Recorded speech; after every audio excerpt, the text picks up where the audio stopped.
Bienvenue sur ma chaîne YouTube, je vais vous présenter aujourd'hui Rhymphony. C'est un petit outil en ligne de commande très pratique pour les développeurs. C'est un clone de Symfony Client si vous connaissez. Ça permet de faire un petit serveur web pour votre projet en cours de développement sur votre machine. Rhymphony a été écrit par Pierre Stovall sur GitHub, donc c'est disponible sur Orbital Rhymphony. C'est un petit logiciel écrit en Rust qui permet de faire à peu près la même chose que ce que fait Symfony Client. Je l'ai installé moi sur mon projet que j'utilise tout le temps pour faire les démonstrations, pour faire un peu tout. C'est ma to-do list. Là je suis sur la branche Symfony 5.2 et je vais vous présenter Rhymphony. Donc Rhymphony Help. Donc là on voit toutes les commandes que l'on peut utiliser à l'heure actuelle. Donc c'est un projet encore en cours de développement. Donc on va regarder quelle est la liste par exemple des versions que j'ai installé sur mon ordinateur. Donc pour ça, Rhymphony php 2.list. Et là, on voit que j'ai PHP 7.2 et 7.4. On voit aussi que j'ai ici que le PHP client pour 7.2 et par contre pour 7.4 j'ai PHP FPM et PHP client. Et ici il vous dit quelle est la version du système. Par exemple, maintenant si je fais PHP-V, on voit ici que c'est PHP 7.15. Bon là, visiblement, elle n'est pas à jour, donc je vais mettre à jour la liste.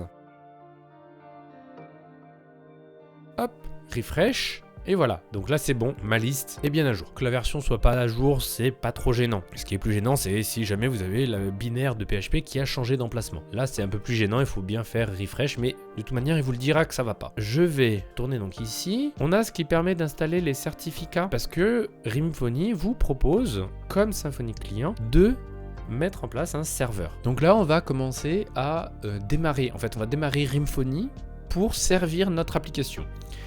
Donc pour démarrer Rhymphony, on fait Rhymphony serve comme avec le Symfony Client. Donc là voilà, hop, il me le démarre en HTTPS, bien sûr, en HTTPS, c'est très pratique même en dev, sur 127.0.0.1. 127.0.1 pour 8000. Et là j'ai mon formulaire de login.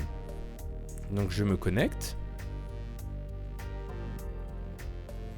Donc c'est mon utilisateur de test. J'ai la double authentification, donc je la saisis. Et là je suis connecté. Donc là on voit, il me sert bien mon projet. Donc là je peux rajouter voilà, une liste. Donc ici on voit les requêtes qui sont faites au serveur Rhymphony. Donc là je vais l'arrêter. Pour l'arrêter c'est CTRL-C, tout simplement. Je vais le redémarrer en tant que daemon. Donc en fait, il va tourner en tâche de fond. Voilà, donc là, il m'a rendu la main. Quand je fais des requêtes, il m'affiche toujours les logs, donc ça, je pense que c'est un petit souci. Et maintenant, je vais vouloir l'arrêter. Là, c'est Rhymphony stop. Tout simplement, hop, ça y est. Il me dit qu'il l'a bien arrêté.